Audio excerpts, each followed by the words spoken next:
l'Institut de formation et de recherche en éducation à l'environnement. On existe depuis 20 ans et on a un terrain de jeu plutôt anciennement en Poitou-Charentes, maintenant en Nouvelle-Aquitaine. Mais ça nous arrive aussi de se perdre aussi un peu en France.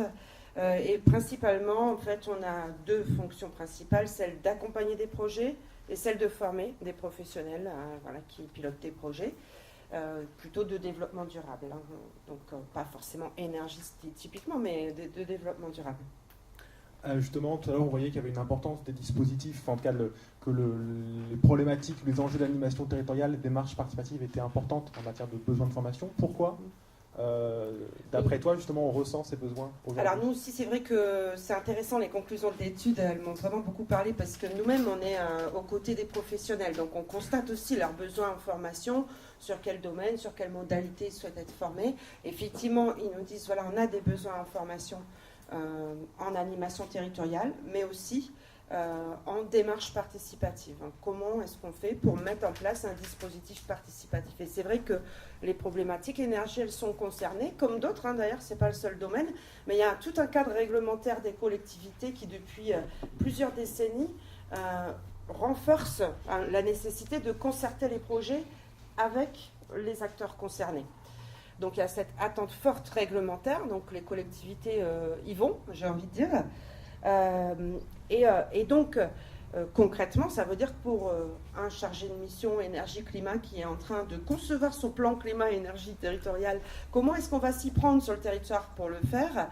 Eh bien, il a, lui, avec son élu, la responsabilité, je choisis le mot, il a la responsabilité de proposer un cadre sur son territoire de dialogue, de débat et de co-construction des actions. Et ça, c'est des compétences, c'est un métier. Voilà, qui est effectivement pas toujours dans les compétences premières de la personne, et c'est ce qui a été illustré à l'instant par Alexis. Sur justement les compétences en matière de participation, quelles sont les compétences nécessaires pour animer, piloter un dispositif? Juste Alexis, peut-être, parce qu'il y a plusieurs, il y a aussi plusieurs raisons. Il y a le cadre réglementaire, mais c'est pas le seul. On a aussi des citoyens et des citoyennes qui maintenant ont envie aussi de s'impliquer, ont envie d'agir, qui même mettent en place des projets pour la création d'éoliennes, pour du financement participatif, pour le défi famille à énergie positive, tout ça. Vous avez des citoyens qui sont aussi en attente de pouvoir participer à la construction des politiques publiques.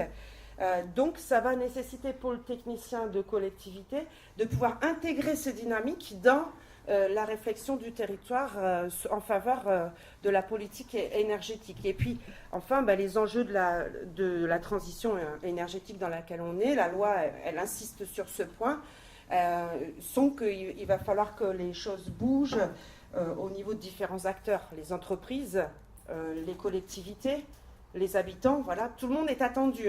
Donc il y a une espèce de mouvement de masse à amorcer et qui du coup oblige les collectivités en tant que, je dirais, chef d'orchestre de la politique territoriale sur l'énergie à savoir permettre aux acteurs d'émettre leur avis, de débattre, de montrer aussi leurs intérêts. Ils peuvent être divergents d'ailleurs même, mais de montrer leurs intérêts et aussi donc au final de pouvoir aussi agir dans leur secteur d'intervention, dans leur secteur d'intérêt, d'agir pour la transition énergétique. Donc voilà, c'est un peu trois raisons, je dirais, qui font que les politiques de l'énergie finalement sont dans l'animation territoriale, sont dans le montage de dispositifs participatifs. Et pour répondre à ta question, Alexis, sur les compétences, j'espère que je ne vais pas trop vite, sur les compétences, donner des exemples concrets. Alors, savoir concevoir, mettre en œuvre un dispositif participatif, déjà c'est maîtriser la notion de la participation. Parce que la participation, on y met énormément de choses derrière. Et quand on conçoit un dispositif, c'est important de savoir sur quel registre on est, en fait, et voilà ce qu'on veut clairement. C'est aussi bien savoir, Andreas Rudinger hier l'évoquait, quand il a parlé de nécessité, qu'il y avait un enjeu politique à discuter, à débattre des modèles de gouvernance sur les projets d'énergie. Eh bien, en tant que technicien dans une collectivité, il y a un plan climat à mettre en place, il y a nécessité de réfléchir à quelle gouvernance on veut sur ce projet, où on situe les acteurs, jusqu'à quel degré de poids dans la décision, etc. Donc c'est aussi là des compétences à acquérir, à savoir concevoir son dispositif pour qu'il soit adapté au contexte et qui permette de définir jusqu'où on ouvre la porte de la démarche participative en fait. Autre exemple de compétence, vous avez un défi famille à énergie positive, ben là il va s'agir de pouvoir être capable d'animer le défi de façon très centrée sur les participants. Donc ça aussi c'est des méthodes, des compétences qui sont là encore différentes, mais qui peuvent illustrer pourquoi on peut chercher à se former sur des dispositifs participatifs. On parle beaucoup de processus de changement des comportements sur l'énergie, puisqu'on sait qu'une bonne partie des actions sont liées à des changements d'habitude. Et donc il y a aussi pour le technicien à comprendre que quand il est avec un groupe qu'on propose une nouvelle forme de mobilité sur le territoire, comprendre pourquoi ça marche pas, pourquoi les gens ne changent pas leurs habitudes, c'est aussi comprendre le processus qu'il y a derrière et où ils en sont rendus chacun dans leur pratique. J'en arrête peut-être là, mais c'était des éclairages de genre de compétences qu'on peut venir chercher quand on cherche à se former sur les dispositifs participatifs. Et justement, en tant qu'acteur de la formation et de l'accompagnement, quelles sont les typologies d'outils que, par exemple, vous proposez pour... alors nous, à l'IFRE, on a 4 modalités de travail. D'abord, on produit des ressources pédagogiques et méthodologiques. J'en ai mis quelques exemplaires. On produit des livrets de méthodologies qui peuvent aider. Quand on est derrière son bureau, on réfléchit, on ne sait pas trop comment faire, on cherche de la méthode, des outils. Donc on publie un certain nombre d'outils pédagogiques. On a aussi donc l'action par la formation. Renforcer les compétences, ça passe par de la formation des professionnels. Formation courte, classique, de quelques jours sur un thème. Là, on a un programme de stage d'une 20aine de stages. Je vous en ai mis aussi là-bas si ça vous intéresse. Mais par exemple, ça peut être sur le thème en lien avec l'énergie, sur, on va dire, la sensibilisation aux enjeux climatiques. Quelle action vers le grand public? Ça, par exemple, on a une formation là-dessus. On va avoir comment utiliser les outils numériques dans un dispositif participatif. Donc, pour essayer aussi de proposer d'autres formes de modalités de participation que la réunion, par exemple. On peut avoir aussi accompagné des projets collectifs d'habitants pour l'environnement. Enfin, donc voilà, ceux qui sont intéressés regarderont. Et puis dans la formation toujours, on a aussi, là depuis 2015, on a lancé une formation qualifiante qui s'intitule Pilote de dispositifs participatifs. On a eu 16 personnes à ce jour et il y en a une nouvelle promo qui démarre là, qui sont des professionnels, donc en collectivité, en association, et qui consacrent une semaine par mois de leur temps pour venir se former sur un module. Chaque semaine est composée de modules de formation pour justement acquérir les compétences que j'évoquais tout à l'heure. Et donc c'est 350 heures quand même de formation en centre, et puis ils ont aussi un cas pratique. On leur demande de choisir dans leur univers métier, dans leur milieu professionnel, un projet sur lequel ils veulent mettre en place un dispositif participatif pour qu'ils puissent réinjecter leur formation donc dans un cas pratique, un petit peu, c'est un peu les techniques aussi qu'on évoquait tout à l'heure. Donc ça, c'est une troisième modalité de formation. Donc c'est une formation qui est faite en partenariat avec l'Agence française de biodiversité. Et je suis à votre disposition aussi si vous êtes intéressé. Et la dernière modalité, c'est en accompagnant des projets. Comment aussi est-ce qu'on renforce les compétences des professionnels? C'est aussi quand on accompagne des projets. Mais j'en dis pas plus. Delphine va expliquer tout ça. Alors justement, Delphine, est-ce que tu peux, d'une part, peut-être te présenter par rapport à ton parcours et puis en même temps présenter la communauté de communes? Donc la communauté de communes du Thouarçais, c'est une petite communauté de communes au nord des Deux-Sèvres, en Nouvelle-Aquitaine. Donc c'est 31 communes, 36 000 habitants. C'est un territoire engagé dans les politiques énergie-climat depuis maintenant une dizaine d'années. Donc forcément, la stratégie a évolué et puis les compétences avec.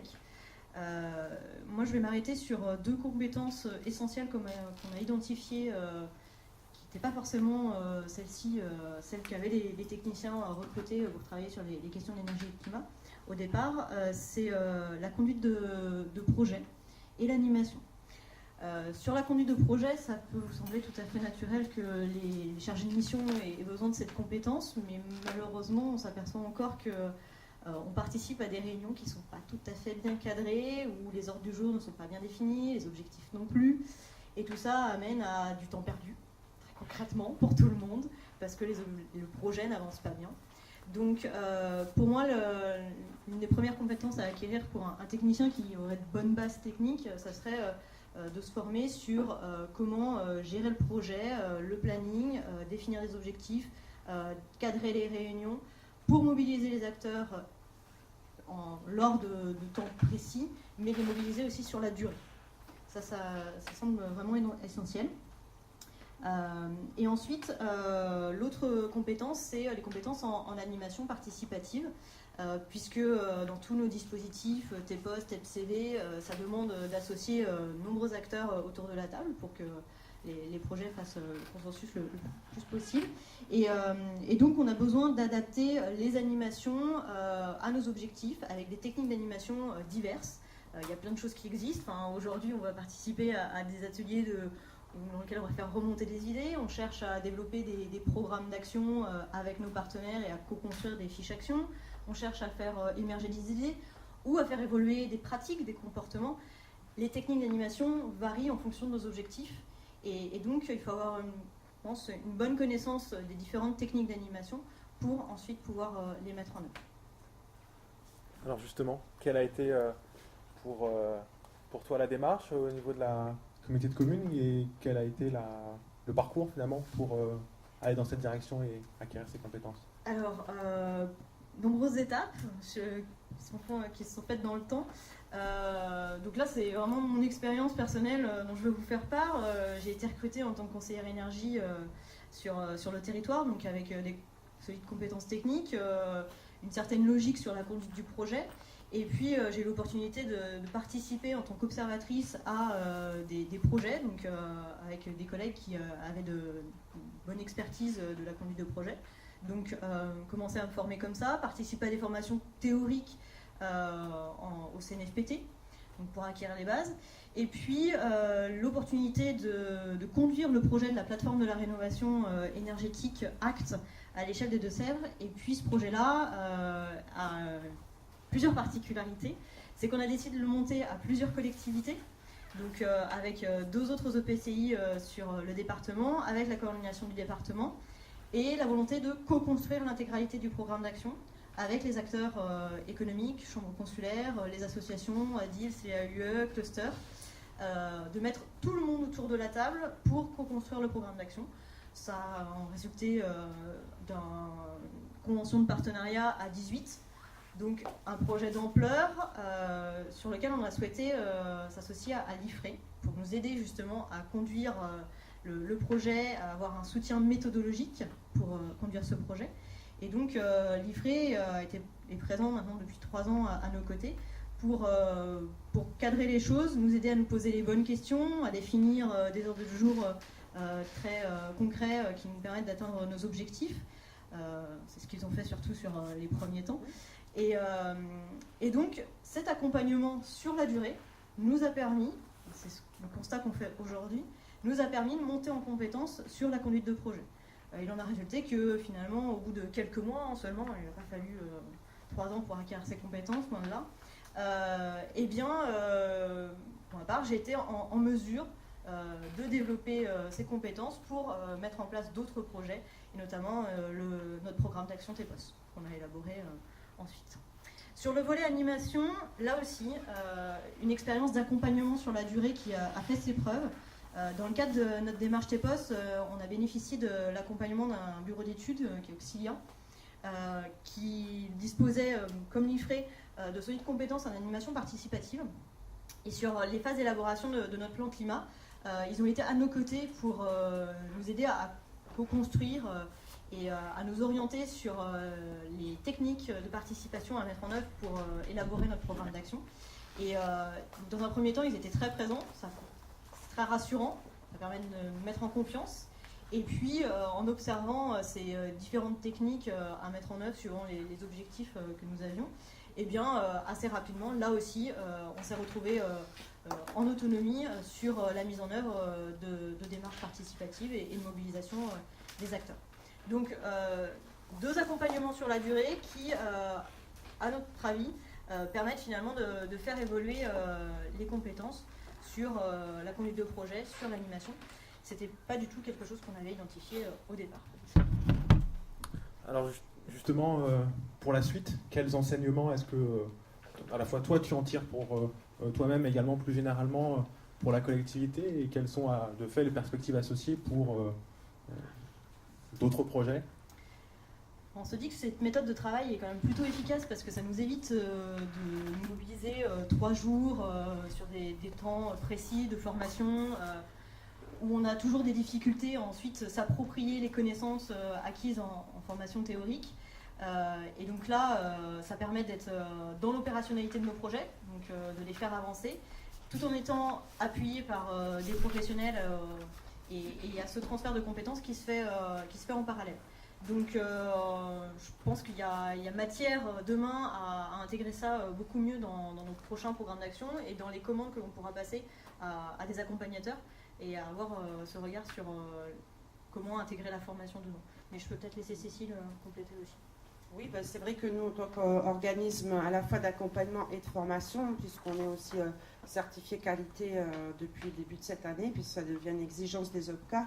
Donc, en tant que, comme on a la double casquette, on se dit que ça pourrait être vraiment intéressant au démarrage d'un accompagnement de demander en fait aux personnes qu'on accompagne dans la durée, là comme Delphine par exemple, mais elle n'est pas la seule sur le projet ACT, et ils sont 4 chefs de projet, de faire un point au départ sur quelles sont les compétences que la personne souhaiterait acquérir au cours de cet accompagnement, et de construire finalement un accompagnement qui va permettre de mettre en pratique certaines choses qui vont lui permettre derrière finalement de se former en situation professionnelle, hein, ça s'appelle comme ça dans le jargon de la formation, se former en situation professionnelle pour au final, au bout de l'accompagnement, non seulement le projet à avancer, à gagner en conduite de projet, mais en plus les personnes ont des compétences reconnues et qui font l'objet aussi d'un certificat à la fin d'acquisition de compétences. Donc du coup, en tant qu'accompagnateur, on peut avoir nos 2 casquettes et à un moment donné dire, bon alors, sur ce point-là, qu'est-ce qui a été acquis, comment on peut faire pour aller plus loin, par exemple, et juger effectivement du degré d'acquisition de la compétence.